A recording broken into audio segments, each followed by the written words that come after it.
Towards the west, in the sunshine, temperatures climbing to around 22-23 degrees. Into the evening, plenty of late sunshine to head across the west, but out towards the east, that cloud will then spread its way westwards as we go through the course of the night. And really, it's a repeat performance as we start Friday morning. Plenty of cloud across England and Wales. So here, temperatures not falling much lower than 9 or 10 degrees, but a chilly start once again across the far north of the country. Then having a look at Friday, after that cloud burns its way back towards the North Sea, another dry and bright one for most of us. Still the risk of a few spots of rain across the very far north of the UK, but in the sunshine, temperatures responding, highs reaching 22, 23 once more. And then looking ahead to the weekend, very similar, plenty of dry and bright weather on store across the UK.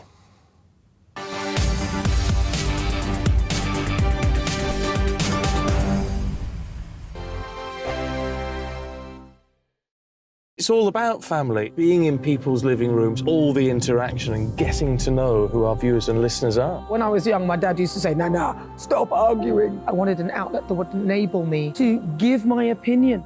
People are going through a really hard time right now, and I know that you don't feel like you're being listened to by the establishment. I came to GB News because it's the People's Channel, and I want the audience to have their say on the events of the day. We're dynamic. We do something different. Democracy shows that the wisdom of the nation is in its people.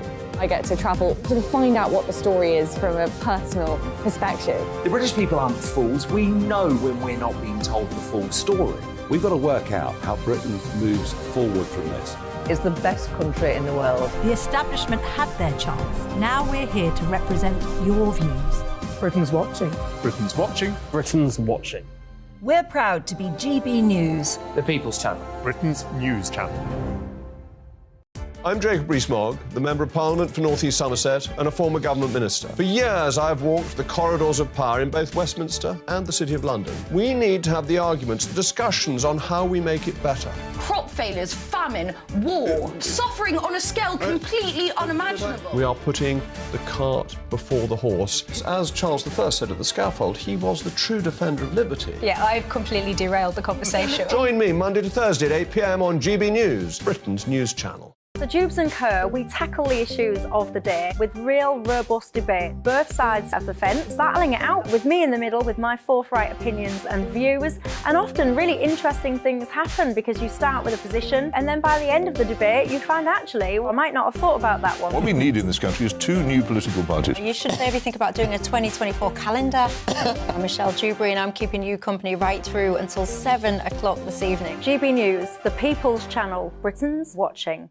I'm Mark White. As GB News Home and Security Editor, I cover those key issues that are so important to you. Our authorities, our communities doing all they can to combat violent crime. With the public services under unbearable strain, why are we still failing to control our borders? Defence, the first priority of any government, has been continually hollowed out. Can we trust our politicians to protect the armed forces? Join me, Mark White, on GB News.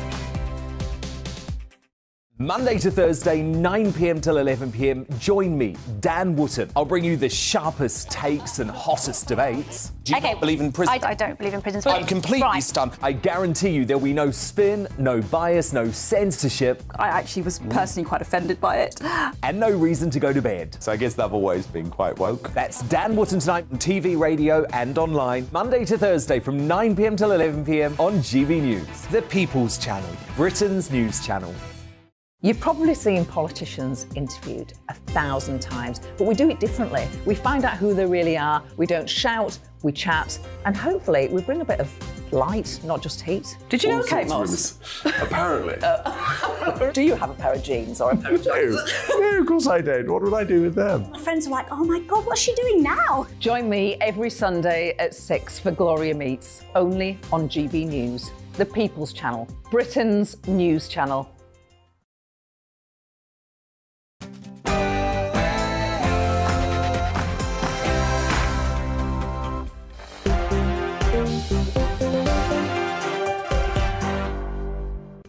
Hello there, it's 6 o'clock. I'm Michelle Dewberry. This is Dewbs Co, the Phil Schofield scenario. Where are you with it now? Are you all over it, interested in it, or bored of it now? ITV said that they are going to commission a barrister to do a review. Fascinating or not. And the Labour Party, they want to issue compulsory purchase orders on land at below the possible value. They reckon it's a way to fix the housing crisis. But personally, I worry that it smacks of the Chinese Communist Party. What do you make? Property owner Ben Habib, he will be debating socialist Aaron Bastani. I'm looking forward to that one. And Just Stop Oil, we know that lunacy by now, but one of the backers is saying that he's going to double his funding. He, of course, is a big donor to the Labour Party. One of my panels say this is disgraceful and Labour should hand back the cash, should they? And when you do your shopping, do you appreciate being lectured to by brands? I certainly do not. Innocence movie, in trouble with that one. And when you go flying, should you ever be weighed as a passenger? That's the suggestion of one airline. Sensible or cruel? You tell me. We'll get into it all, but before we do, let's bring ourselves up to speed with tonight's latest headlines.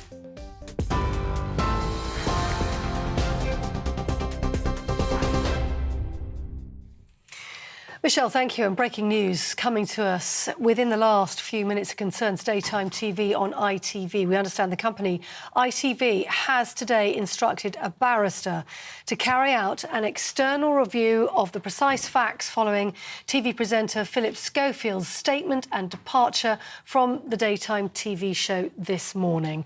ITV Chief Executive Dame Carolyn McCall wrote in a letter to the Ofcom Chief Executive saying Philip made assurances to us and his agency, which he now acknowledges were untrue, and we feel badly let down.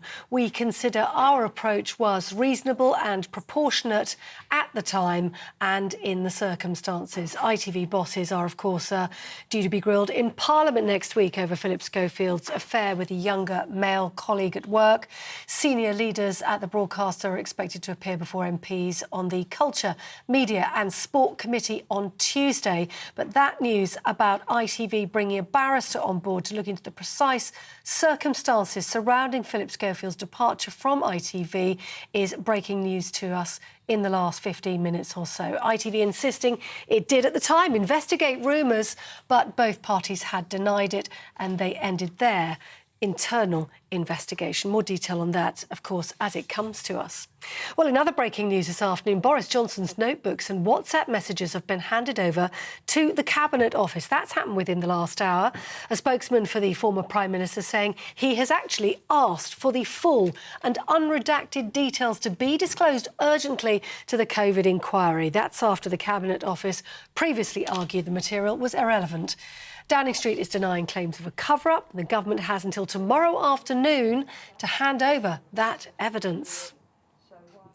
But the main news today is that a former Russian president has warned that UK public officials who support Ukraine are legitimate military targets. Dmitry Medvedev, who's now deputy chairman of the Kremlin Security Council, says any UK military aid to Kyiv represents an undeclared war against Russia. Calling British officials goofy and an eternal enemy, Medvedev said that under the Hague and Geneva Conventions, the UK can be considered a country at war. Former British Army Colonel Hamish de Bretton-Gordon told GB News the comments aren't something to be concerned about. Their threats of nuclear attack for the last 14 months have been, a completely vanishingly thin red line. So I think they're getting pretty desperate. They know that the counteroffensive is coming, and they know that ourselves, the Brits, are providing a lot of hardware, a lot of intelligence, and they think by threatening our MPs, they're going to change their mind. It might work in Russia, it won't work in this country. Well, in other news today, rail passengers across the UK have been facing massive travel disruption due to strike action by the ASLEF union. Members have walked out today and are set to do so again on Saturday. Meanwhile, RMT union members will walk out on Friday, causing major problems for football fans travelling to London for the FA Cup at Wembley. ASLEF General Secretary Mick Whelan accuses the government of not wanting a solution, but the government has said it has facilitated a fair and reasonable pay offer. All tariffs have now been removed on goods exported from the UK to Australia and New Zealand. It's the first trade deal with the countries to come into effect in a post-Brexit negotiation. Shipments of British goods, such as signed Beano comics, are among the first to be sent under the new arrangements. It also means that red tape will be slashed for digital trade and work visas. Minister for International Trade Nigel Huddleston says the deal will boost both goods and services industries. Will benefit every single region and nation of the UK, and it will add billions and billions of pounds to the UK economy, which surely is a good thing. It will make it easier for British producers to export because we're removing tariffs overseas, and also easier as well because we're easing, for example, the border checks. And also it's not just for goods, it's services as well that we're able to support overseas. So it's a really good news story for the British economy. It'll add to economic activity and add to wages in the UK. So what's not to like? Now, a Conservative think tank is suing the US Department of Homeland Security to uncover Prince Harry's immigration records, following revelations in his book, Spare, that he took drugs. The Heritage Foundation wants to see the records to prove if the admission was documented in his US visa application. The case will be held in a court in Washington, D.C., in front of a US federal judge next Tuesday. The hearing will be open to the press. Labour Party donor Dale Vince says he'll double donations to the environmental protest group Just Stop Oil. His comments come amid controversy in the Labour Party over donations it also receives from him. Tory leaders have called for the Labour leader, Sir Keir Starmer, to return the funds from the donor. But Labour's Thomas Simmons told BBC News his party has been extremely clear on their views and that Mr Vince is perfectly entitled to give money to other causes. Finally, smoke from a wildfire in the Highlands of Scotland is apparently visible from space. The fire in the hills above Loch Ness is now in its fourth day, and satellite images from NASA show the smoke from the blaze, which covers just over 3 square miles, drifting towards the loch. 2 firefighters were injured during the incident, and fire engines and specialist groups remain on scene. You're up to date on TV, online, DAB+ radio and on the TuneIn app. This is GB News, the People's Channel.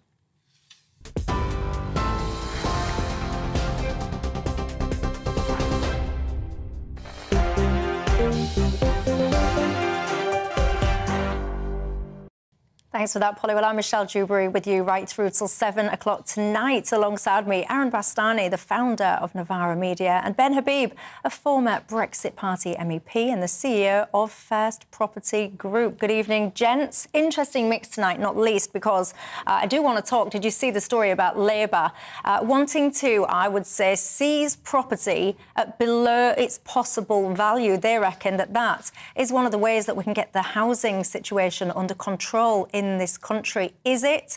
Can you imagine having land, I don't know, and you think that one of these days, when I get round to it, I might try and develop it. Along comes someone and says, oh no, matey boy, none of that potential, all gone, we're taking it off you for the current market value. What do you make to that? Is it fair? Is that one of the answers? And one of my panel will say, well, if you disagree with that, what would be your solution then? What would you be doing to kickstart the housing crisis in this country? Get in touch all the usual ways. GB Views at gbnews.com is the email, or you can tweet me at GB News. But first, I want to get something off my chest, if I may, because when you go shopping for your grub, do you want a side portion of workness with it?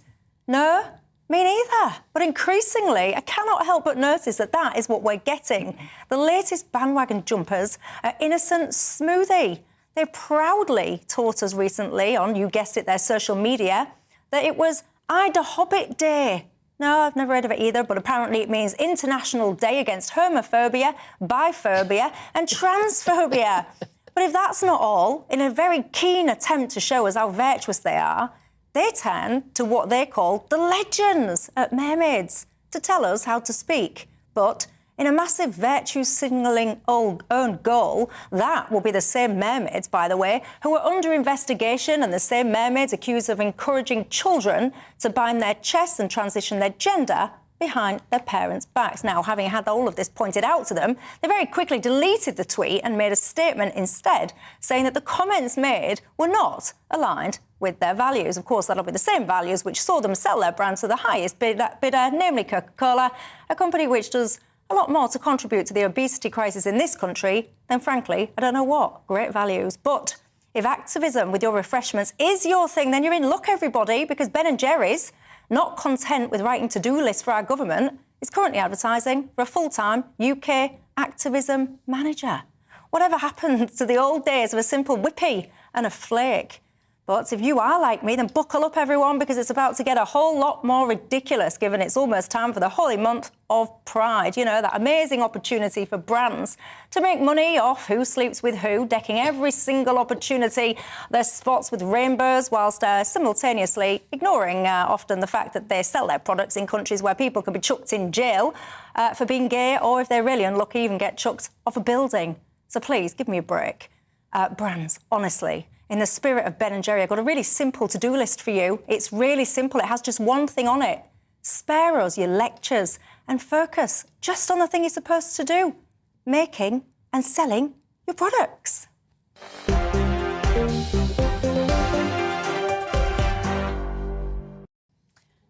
If I may say so, Aaron, I think I make a very good point. I just want to go shopping. I just want to buy the products that I like. I don't know, they might taste good, they might make me feel good, whatever. I don't wander around spending my spare time looking at... when I was looking at Ben & Jerry's today for this job advert, they've got this whole list of their values, their causes. You know, they're against the Rwanda plan. Pack it in. I want some ice cream. What do you think? Where would you draw the line, though? So if they said we only have organic British milk, you say, well, that's good.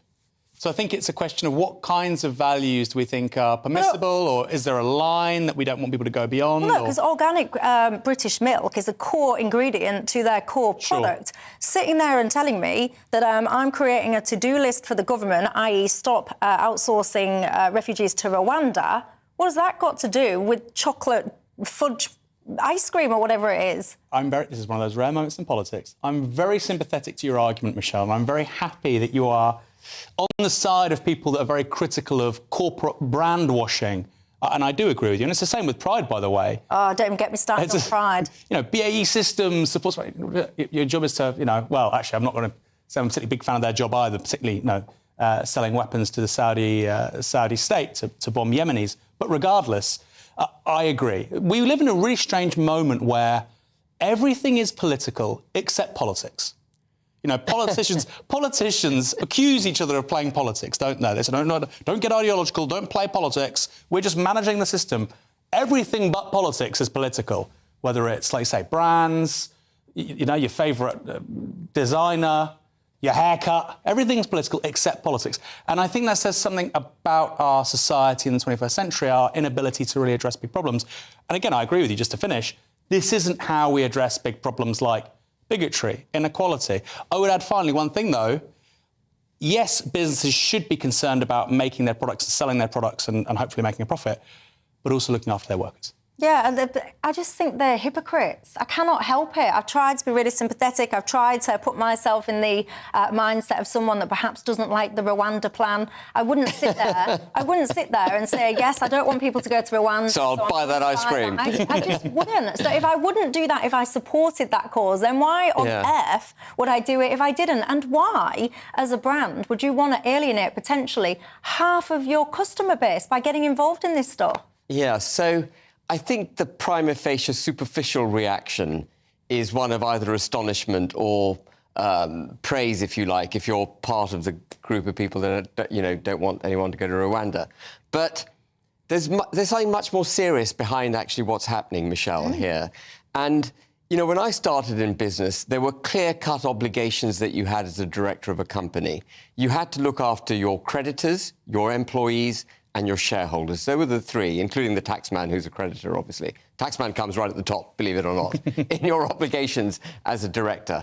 But through the, if you like, the wokeization of corporate life, other obligations have crept in. And in the last 10 years, something called environmental, social and corporate governance has become almost de rigueur if you want to do business as a company, borrow money, list your shares on the stock exchange, get outside investors. You have to follow ESG principles. And ESG is a mechanism that these institutions and government quangos have created in order to drive their social agendas and their environmental agendas through companies. It is the socialization, it is the dumbing down of capitalism, it's the hijacking of the profit motive in order to deliver other outcomes of a very political nature. So when companies like Ben & Jerry's champion an LGBTQ rights or whatever it is, they're doing it with half an eye on what their ESG goals are and what their ESG ratings are going to be. Companies are actually rated on this. You know, you tick boxes saying, well, I've got ethnic minorities on the board, I've got women on the board, I've got someone who identifies as a different gender on the board, I've got employees from different ethnicities, I'm promoting LGBTQ rights. You get ticks in the boxes for all of this. And of course, all of this distracts from making money. And all of this is damaging, therefore, to the economy. And that is my concern. We are socialising corporate capitalist activity. We are pulling the rug out from underneath the profit motive, which is so critical for the driving forward of the country. So at one level, you can look at what Ben & Jerry's are doing and just roll your eyes and say, well, I'm going to buy their ice cream or not. But at another level, actually, you're seeing something really quite damaging to the United Kingdom and indeed the Western world generally. Yeah, and I think who is driving this? Who in these companies sits there and says, right, boss, today I've cracked it. I know how we're going to sell a load of squashed up fruit in bottles. I know what we're going to do, boss. We're going to go to our social media and we're going to use Mermaids, this very questionable charity, to put it mildly, and we're going to get them to teach people how to talk. If someone came to me, if I was in charge of one of these companies, someone came to me with those kind of suggestions, I'd laugh. I'm really sorry, I don't mean to be harsh, but I would laugh and I would send that person back out there to their desk and tell them to go figure again. And who gets to decide, by the way, which values are good and noble and which ones are not? Because some of these brands, when I look at brands, some of them boycott this channel, by the way, because they'll say, oh, GB News doesn't align with our values. Like, get off. Give me an absolute break. Well, the values are given to them, Michelle. You know, they've got to drive towards net zero. You can't disagree with net zero if you want to comply with ESG. You know, that's the kind of hijacking that's going on. Well, do you know what? Never mind Ben & Jerry's, everyone. Look, we've got an even better version, haven't we? We've got Ben and Aaron. That's even better. You didn't bring ice cream or anything like that. But I want to know your thoughts about this at home. As I said, stand by, because imminently it's going to be Pride Month. You won't be able to move for rainbows when you just want to go and do your shopping. I don't care who you're sleeping with. I just want to go and get my tin of baked beans and be left alone, quite frankly. And as I said, the hypocrisy of some of these brands celebrating Pride, for example, while simultaneously flogging their goods in places where people will be seriously harmed for being gay, to me, is laughable. Make of it what you will. Get in touch, though, all the usual ways. Got lots coming up. I want to talk to you about Labour's plan to seize land, compulsory purchase it at below its possible value to help the housing situation in this country. Would you back that or not? Also, the guy that's bankrolling Just Stop Oil giving money to the Labour Party. Good idea or not? All of that to come and more. I'll see you in 2. First and foremost, I am a GB News fan, and I was before I was working here. Just love the fact that we're asking the questions that a lot of establishment media won't ask. With a bit of a twist, we not only want to inform you, but we want to keep you entertained. It's worth the drive because you get in and the team's all ready and waiting, they're itching to go, and it's a proper little family. GB News is the people's channel. It's the audience that makes the programme sing. We're giving our viewers and our listeners a voice. I see the thousands of your letters, tweets, emails, you name it, coming in. Britain is broken. How on earth did we get into this mess? But more importantly, how do we get out of it? The establishment had their chance. Now we're here to represent you. It's time for something different. It's time for GB News. I'm very patriotic. I believe in Britain. Our best days lie ahead. Britain's watching. Britain's watching. Join us here on GB News. The people's channel. Britain's news channel.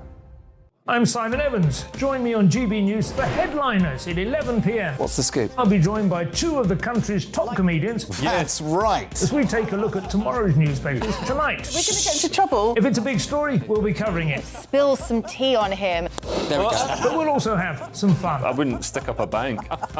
My father didn't love me. So anyway, Headliners every night from 11 on GB News, the People's Channel, Britain's news channel. Westminster is going around in ever-decreasing circles, followed by the media. Britain is broken. How on earth did we get into this mess? But more importantly, how do we get out of it? Join me at 7 p.m, Mondays to Thursdays on Farage. Here on GB News, we will have open, rational debate. We've got to work out how Britain moves forward from this. Join us here on GB News, the People's Channel. Britain is watching. I'm Andrew Doyle. Join me at 7 o'clock every Sunday night for Free Speech Nation, the show where I tackle the week's biggest stories in politics and current affairs with the help of my two comedian panellists and a variety of special guests. Free Speech Nation, Sunday nights from 7 on GB News, the People's Channel, Britain's news channel. Monday to Thursday nights on GB News. At 6, it's Dewbs Co. 7 o'clock, Farage. At 8, join Jacob Rees-Mogg. And at 9, Dan Wootton Tonight, followed by Headliners on TV, radio and online. This is GB News.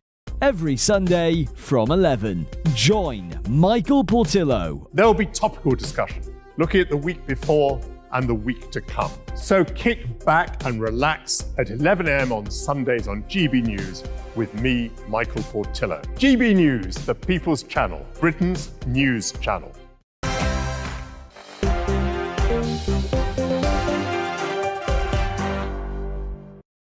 Hello there, I'm Michelle Dewberry, keeping you company till 7 o'clock tonight. I've just been ranting about Ben and Jerry's and gone one step better, because keeping me company is Ben and Aaron. Aaron Bastani, of course, the founder of Novara Media, and Ben Habib, the former Brexit Party MEP and the CEO of First Property Group. Now, everybody, look, I've got some good news for you, because you will be aware that a topic I've ranted about frequently as well is the, what I would now call eco-terrorist Just Stop Oil, blocking the streets. Many of us have been shouting to the police in this country, what are you doing? Get them off the road. Take your lead from places like Germany, etc. Get them moved. Well, get this, everyone. Look, the police moved them. What? There you go. Look at that. I mean, let's give a little bit of positivity, credit where it's due. At last, everybody, we saw a British police officer moving a protester out the way. Massive flaw in the plan, though. They actually moved them to the middle of the road instead of to the other side, i.e. off the road. I honestly can't fathom what goes on sometimes, because how difficult can it be to make them get off the road rather than more central to them.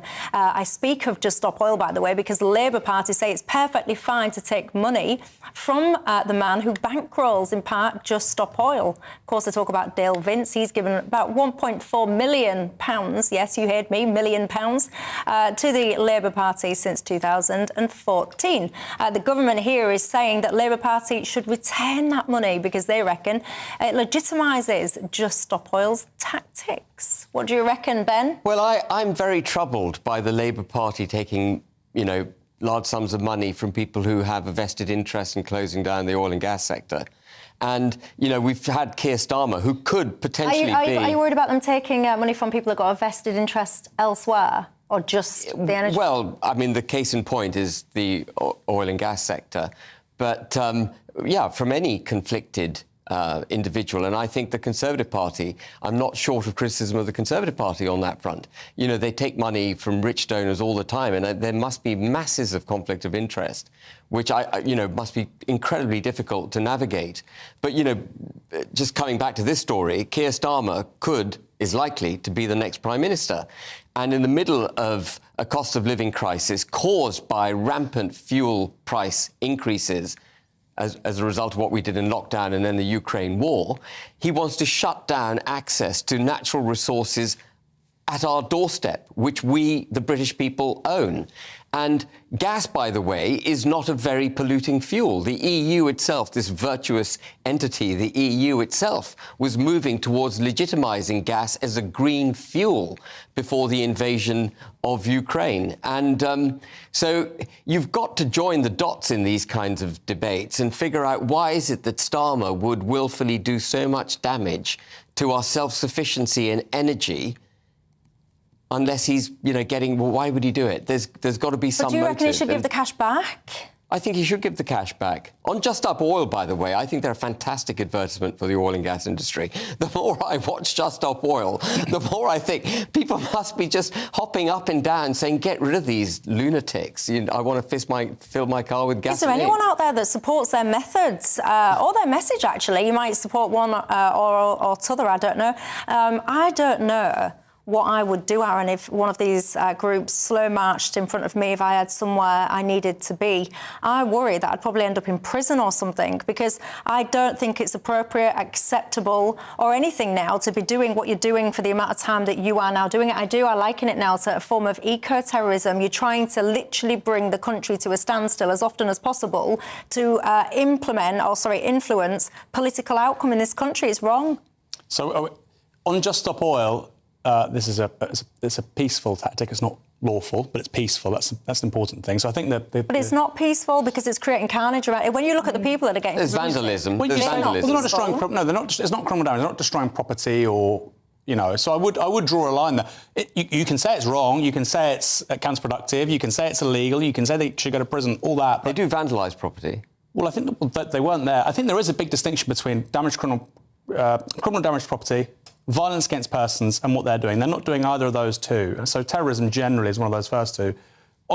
But they are provoking a deliberate reaction by slow marching in front of traffic, and I think it's an absolute miracle that nobody's been hurt, because you can say, oh yes, look at those people innocently meandering along the road, look at how sweet and innocent and peaceful they are, but by doing that, the level of fury and carnage and anger that they are creating directly as a consequence, that is the bit that's not peaceful and all the rest of it. But if there were people, for instance, doing something similar and they said, we want the return of fox hunting, and Jacob Rees-Mogg was going, these people are wonderful, I would obviously be inconvenienced. I'd think, oh, God. But, realistically, I might have a journey obstructed for 20 minutes once. Is it really going to upset me that much? I've been in traffic jams for much longer than that. It would if you had to take your wife to hospital or a loved one to hospital or whatever. That's unusual, though. But, of course, you're right there, yeah. So what about this cash then? Specifically about this cash, people like Greg Hans saying that it should be handed back to Dale Vince, should it? Well, I'm not surprised because the Tories are in the red. They're very much in trouble when it comes to their own funding. So they're coming after Labour. I suppose I'd have a question really for the Conservatives, which is you don't like Labour taking money off the trade unions. We've established that. You don't like them having a mass membership, so you don't want money from the mass membership. We've established that. Now they can't take money from high net worth individuals. So where is the Labour Party meant to take money from? How are they meant to employ staff? How are they meant to run national campaigns?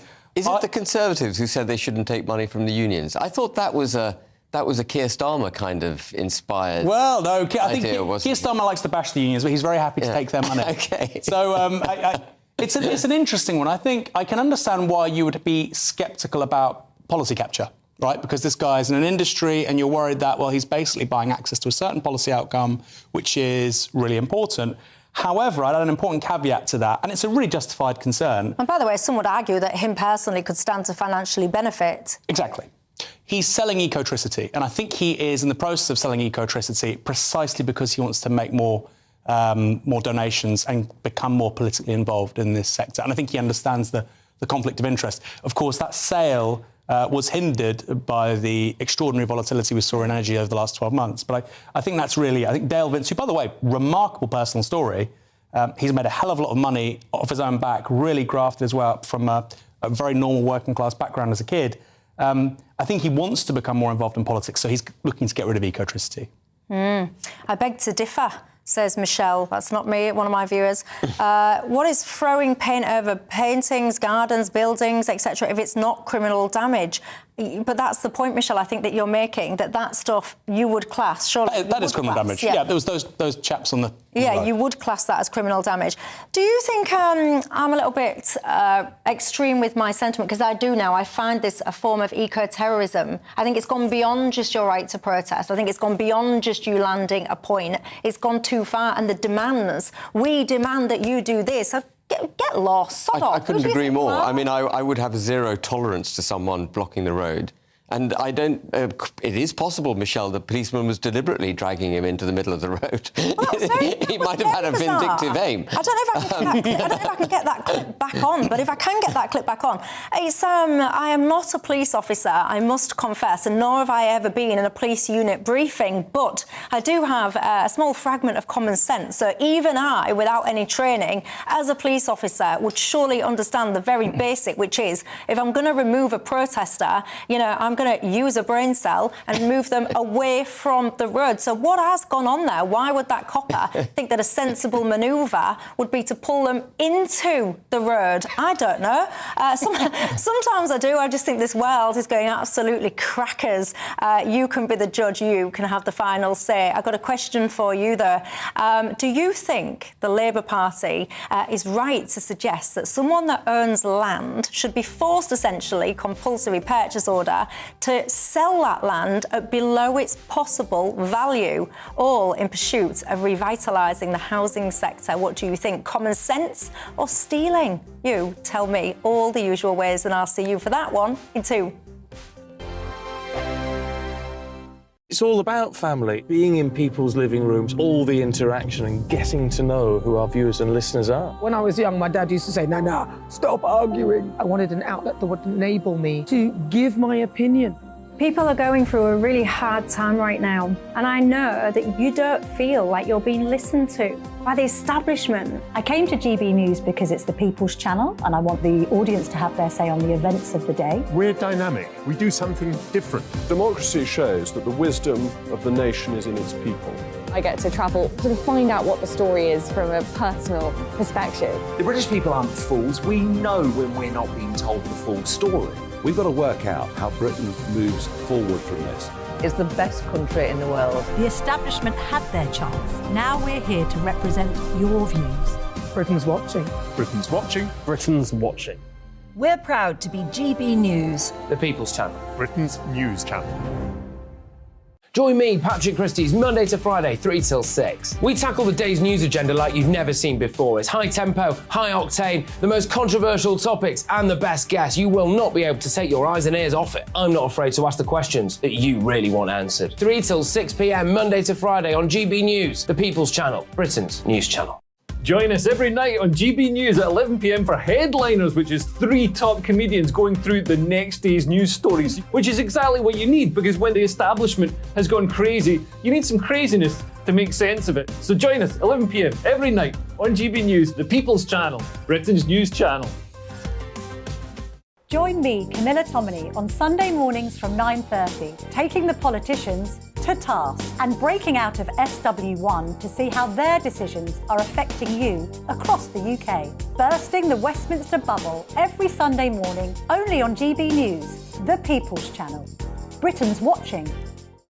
I'm Jacob Rees-Mogg, the Member of Parliament for North East Somerset and a former government minister. For years, I've walked the corridors of power in both Westminster and the City of London. We need to have the arguments, the discussions on how we make it better. Crop failures, famine, war, suffering on a scale completely unimaginable. We are putting the cart before the horse. As Charles I said at the scaffold, he was the true defender of liberty. Yeah, I've completely derailed the conversation. Join me Monday to Thursday at 8 p.m. on GB News, Britain's news channel. So Dewbs Co, we tackle the issues of the day with real, robust debate, both sides of the fence, battling it out with me in the middle with my forthright opinions and views. And often really interesting things happen because you start with a position and then by the end of the debate you find actually, I might not have thought about that one. What we need in this country is 2 new political parties. You should maybe think about doing a 2024 calendar.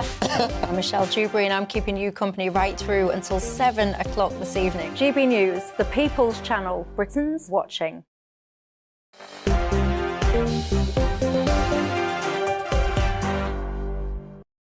Hello there, welcome to Dewbs Co with me, Michelle Dewberry, right through till 7 o'clock tonight. Alongside me, Aaron Bastani, the founder of Novara Media, and Ben Habib, a former Brexit Party MEP and the CEO of First Property Group. One of my viewers on Twitter has said, Michelle, the reason that the police officer was moving them to the middle of the road was because apparently they'd agreed to keep the bus lane clear. That still makes no sense to me whatsoever, because if your bus lane is on the side of the road, the best, easiest way to keep the bus lane clear is just to pull them to the pavement. I am not getting why the pulling motion was into the middle of the road. If you know the answer to that, get in touch. We've just been talking as well about brands, virtue signalling, hypocrisy as well, if you ask me. Talking about things like Pride Month and all the rest of it. Peter says, Michelle, I seem to have missed it, but do you know when Heterosexual Day is? I don't. It's every day. I was going to say most days. I see what you did there. It's like when men say about International Women's Day and they say, well, when is International Men's Day? But I do think Peter's got a slight point, because there is so much celebrating of minority groups here, there and everywhere. Nothing wrong with that, by the way. But people are asking me, like someone just got in touch and said, how come, for example, Pride is a month, but Veterans Day, for example, is just a day? What about giving those guys slightly longer, etc.? Gareth says, as a sensible gay man, please can you continue to highlight your views on Ben and Jerry's? I cannot stomach their work, ideological nonsense. I shall do my best, don't you worry. Carol said they need to keep their beaks out of things that have nothing to do with them. Who asked this brands? And Nikki, you're a smart woman, Nikki, and to the point you say, I just want my banks to do my banking, my drink companies to make nice drinks, my ticket companies to sell tickets, and the NHS, etc., to make poorly people better. Please, can people stick with their primary functions? I've got to say, it's like when you go to a sports match these days, isn't it? You have the knee taking at the beginning, you have in your pamphlets this cause, that cause. People, you just want to go and see a football match, do you not? Maybe I'm wrong, you tell me. Let's talk property, shall we? Because have you seen the latest proposal from the Labour Party? It's all about basically compulsory purchase orders for land. You have something at the moment called, and this is a tricky one for my accent, I confess, but a hope value, which is basically the potential value what you could make on your land if you were to develop on it. Labour have got a bright idea. What they're saying is that essentially you could give councils the power to buy that land at the cheap rate, i.e. not the potential rate. It's all about boosting house building. What do you make to it, Aaron? Well, it's interesting. I mean, it's broadly more aligned with the approach in Germany, where they do build more homes. They don't have the housing crisis or a housing crisis on a par with what we have. And there's also a historic precedent. So immediately following the Second World War, there were lots of compulsory purchase orders, and there was obviously a mass increase in the stock of housing in this country. So that was the post-war scenario was in response, direct correlation to the fact that a lot of homes had been bombed. We were in an emergency situation. That wasn't like the BAU business as usual dynamic. No, of course. But I think the point here is that there is a proposal being made which has some analogue both in the past and in the present, but elsewhere. And it's very easy. We all do it. But I think, look, lots of lobbyists and NGOs do it more than anybody else. It's very easy to poo-poo proposals and say, that won't work, this won't work. Well, let's try something. You know, it's like if you have a problem in your personal life, you try one thing, if it doesn't work, you try another, you try another, you try another. And yet what we have with regards to the housing crisis is don't try anything. I think let's try it. Let's have a Labour government after 2024. If it doesn't work, then we'll try something else. But clearly, the problem is a huge one. It needs to be addressed. Would you be happy then if you owned some land for whatever reason for the government of the day to randomly come along and say, right, we're going to buy your land at the price that it is today. We're going to completely disregard the fact that actually you could potentially develop on this and quadruple and then some your value. Would you be cool with that if it was your land? I think in certain instances, the public interest transcends personal interest for sure. And I think I would say, if I was to put myself in that person's shoes, I would want an appropriate and a fair price. And of course, that may not be the top price. And I suppose the distance between what's considered appropriate and fair and the top price, there can often be a lot there. Well, I definitely want the top price for my land. I'm not going to lie about that. You, Ben Habib, you are a property titan. This is your forte. What do you make today? Well, I think this is... If this is a genuine policy from the Labour Party, it is them revealing themselves, not just to be socialist, but communist. It's the daftest policy I've heard come out of the Labour Party, and I'll tell you why. Underpinning the integrity of investment in the United Kingdom. The reason the UK has been for years such an attractive investment proposition for the world is because you've got secure property rights in the UK. When you buy something in the UK, you own it. The government doesn't turn up like a banana republic, like some kind of upstart state, and take it off you just because they have another initiative for it. The notion that the government should have the right across the board to confiscate land for whatever motive is one that has to be highly resisted. There are some compulsory purchase orders already allowed. Yeah, for like HS2 and stuff. Yeah, for HS2, for national projects, for strips of land down the side of a road and that kind of thing. But you have to pay full market price. You often don't get it. You have to pay full market price. There's no suggestion that you wouldn't get the value of the land subject to planning. And this would drive a coach and horses through the belief that if you buy things in England, in the United Kingdom, you are secure. And if you drive a coach and horses through that, you've undermined the entire capitalist model for the UK. And actually, it's very similar, Michelle, to the subject we were just discussing, North Sea oil, for example, where Keir Starmer wants to ban oil licenses, the drilling of new wells and new gas reserves. And, you know, they've been vitriolic against the oil and gas industry, the Labour Party. They've been up in arms in the Commons wanting even more. It's the most highly taxed industry there is. People are just going to stop doing business in the UK if they're continually attacked. And this is socialism gone mad. Well, you say it's might even sniff of communism. And in Mao's era, they had this thing, the land reform movement, I think it was called, where basically they did take this land off the landlords. I mean, they got a bit carried away and they did actually go on to kill the landlords. So perhaps I'm not likening it too much to that. Keir Starmer won't do that, I think. No, well, you see... Not yet. Not yet. There is a slippery slope. Don't you worry that this is just this whole notion of... It's almost like pitting people against aspiration. That's how I feel about the Labour Party. That's one of my challenges with them. Often I agree with you about the aspiration thing, but I actually think this is the complete opposite, because what we're seeing with regards to housing is the death of aspiration and the failure to reproduce the middle class in this country. Under 45s are generally less likely to own their own home. And I think overall home ownership in this country peaked around the early 2000s. It's around 9% lower today. And I think people in their late 30s now are 3 times more likely to rent than they were 20 years ago. So, and we probably all agree on this. There's a challenge there, so how do you address it? It's very easily addressed. But how? I would just say one final point, sorry, before He's going to fix it. I'm sure he might persuade me, but I would say one more thing as well, Ben, and you're saying about a challenge to property rights. The biggest challenge we have to property rights in this country today is inflation. Because if you have an asset here worth X, it's losing 10% over a set period of time right now with regards to inflation. We have...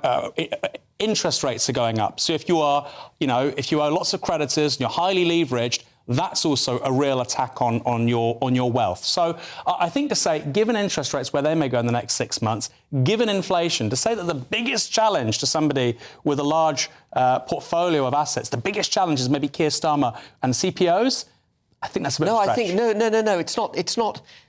I'm not identifying it as a specific economic challenge. It will pull the rug out from confidence in the United Kingdom. It will destroy confidence in the United Kingdom.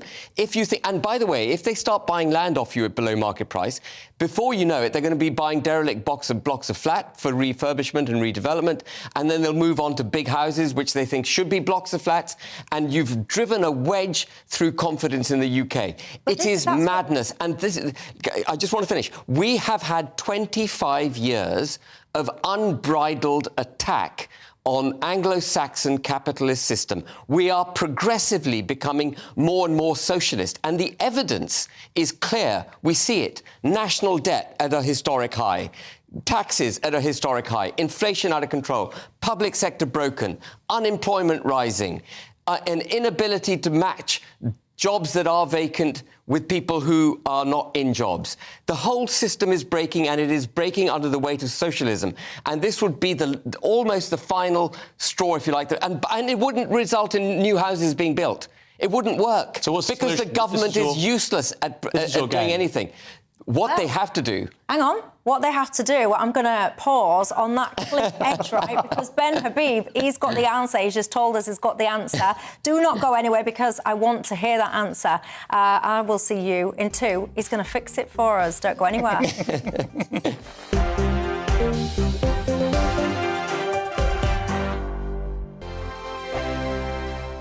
I joined GB News because I was sick and tired of not hearing my views being represented, not just mine, but so many people that I knew and spoke to. I just couldn't get my voice out there. I couldn't say anything. I couldn't do anything. Whatever the narrative was, I kind of had to follow it. GB News is there to provide a voice for those who have been ignored by the establishment media. We think different things, we've got a different style. GB News is here to be optimistic and positive about the future. It's real kind of dynamic and flowing, with the audience very much at the heart of it, like a big family. Here at GB News, we talk about the things that matter to you. Hearing the voices from right across our towns and cities, especially our towns. All sides of the argument represented with a heavy dose of opinion. We're on a mission here to make a difference. And the GB News family really is here for you, and whatever time of day you can watch or listen. Britain's watching. Britain's watching. We're proud to be GB News. The People's Channel. Britain's news channel. I'm Mark White. As GB News Home and Security Editor, I cover those key issues that are so important to you. Our authorities, our communities doing all they can to combat violent crime. With the public services under unbearable strain, why are we still failing to control our borders? Defence, the first priority of any government, has been continually hollowed out. Can we trust our politicians to protect the armed forces? Join me, Mark White, on GB News. Monday to Thursday, 9 p.m. till 11 p.m. Join me, Dan Wootton. I'll bring you the sharpest takes and hottest debates. Do you not believe in prisons? I don't believe in prisons. I'm completely stunned. I guarantee you there'll be no spin, no bias, no censorship. I actually was personally quite offended by it. And no reason to go to bed. So I guess they've always been quite woke. That's Dan Wootton tonight on TV, radio and online. Monday to Thursday from 9 p.m. till 11 p.m. on GB News. The People's Channel, Britain's news channel. You've probably seen politicians interviewed 1,000 times, but we do it differently. We find out who they really are, we don't shout, we chat, and hopefully we bring a bit of light, not just heat. Did you know Kate Moss? Apparently. Do you have a pair of jeans or a pair of jeans? No, of course I don't. What would I do with them? My friends are like, oh my God, what's she doing now? Join me every Sunday at 6 for Gloria Meets, only on GB News, the People's Channel, Britain's news channel. Start the day with GB News. We catch up on all the big stories you didn't hear the night before. And take a look at what the world's talking about this morning. That's right, Monday to Thursdays from 6 o'clock. It's Breakfast with Eamon and Isabel. Straight after breakfast, join us, Bev Turner and Andrew Pearce. We're going to take you through till noon. We'll be tackling the big topics of the day, including the things that the other channels just won't talk about. If it's happening here. Wake up to mornings on GB News, the People's Channel. Britain's news channel.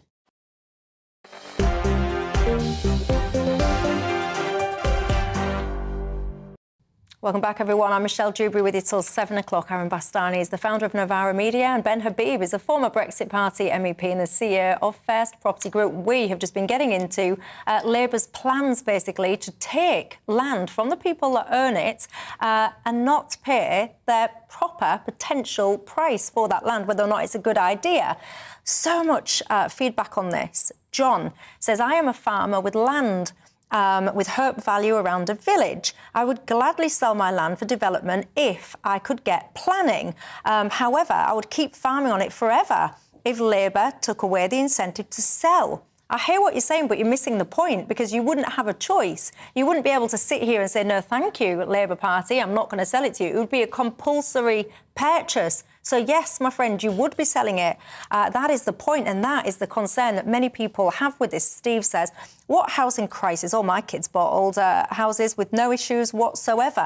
Hillary says confiscating land for below market value seems like communism. So they will pay market value, but they won't pay what they call hope value. That's the kind of... What they mean by hope value is the value of the land subject to planning. So they are stripping real value. Could be 300 times the agricultural value. It's Yeah, a massive amount they'll be stripping away from people. Kathleen says the government should confiscate land owned by the wealthiest only. Richard said this is another attack on hard-working, successful people and their assets. Charles finally says, I agree with Ben, this is communism through the back door. Anyway, Ben Habib, ladies and gents, told us before the break that he has got the answer to this issue. I've built it up now. Massive drum roll. Go. So the reason we've got it wrong is that every time we've tried to address the housing problem, what we've done is make it cheaper and easier to borrow money to buy property. All that's done is fuel demand for property. Of course, we've also got lots of immigrants coming in, which further adds to the demand for property. When you want to make an asset cheaper and more plentiful, what you have to do is produce more of it faster. And so what the government has to do is streamline the planning process, which is, again, with all this socialism that's been taking place over the last 25 years, has become progressively more expensive, more protracted and more difficult. It used to cost, when I started out in property, a couple of £1,000 to get planning permission to build a house.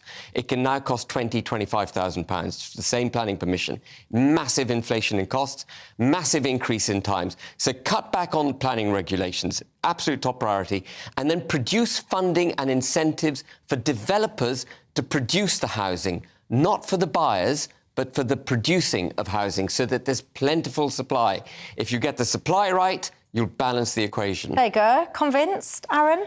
So when did you start in that game in the UK? 1994. So, I mean, Britain built a shed load of housing in this country, really over the 50s and 60s, important to say, both under Conservative and Labour governments.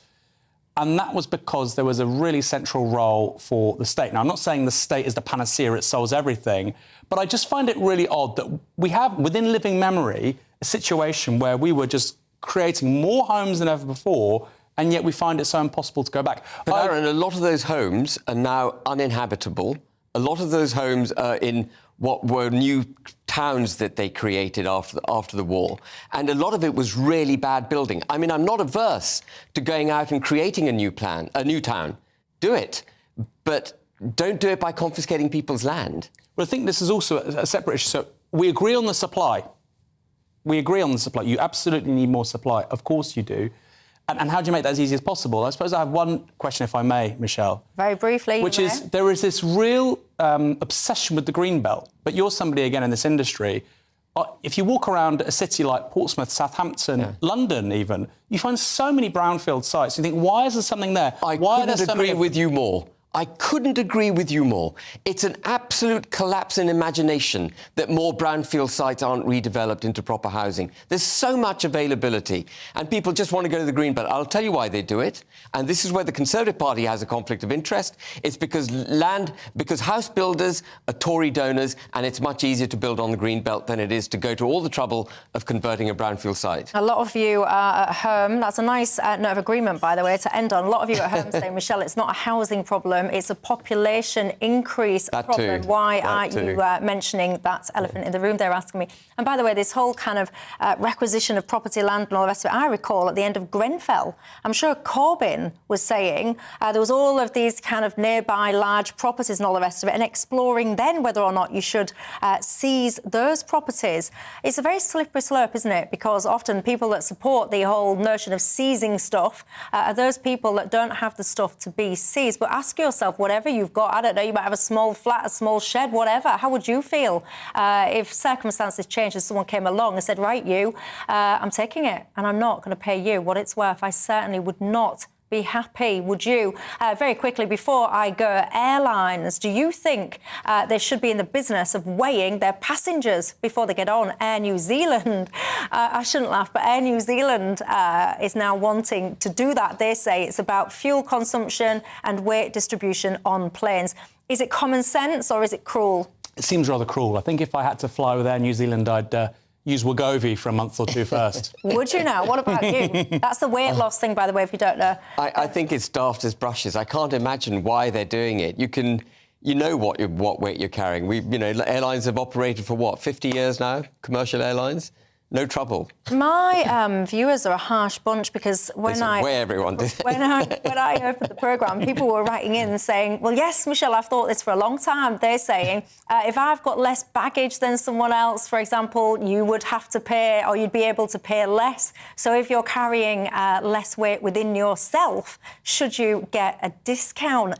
I wonder how long it'll take Ryanair to come up with a policy. I'm surprised, quite frankly, that they've not already charged by the pound of weight that you carry them. I hope they're not watching, because that might incentivise them, it might inspire them to come up with a policy like that. Anyway, there you go, we fixed it all tonight. Ridiculous brands, the housing situation, Just Stop Oil. If you've missed it, if you're just tuning in, you can watch us back on YouTube or via the app. If you're sitting there thinking to yourselves, I've got to go out, but I want to stick with these guys, take us with you wherever you're going on your radio. And do not, by the way, go anywhere, because Nigel Farage is up next. But for now, gents, that's all I've got time for. Thank you, for your company. Thank you at home for yours as well. Have a fantastic night, and I will see you tomorrow.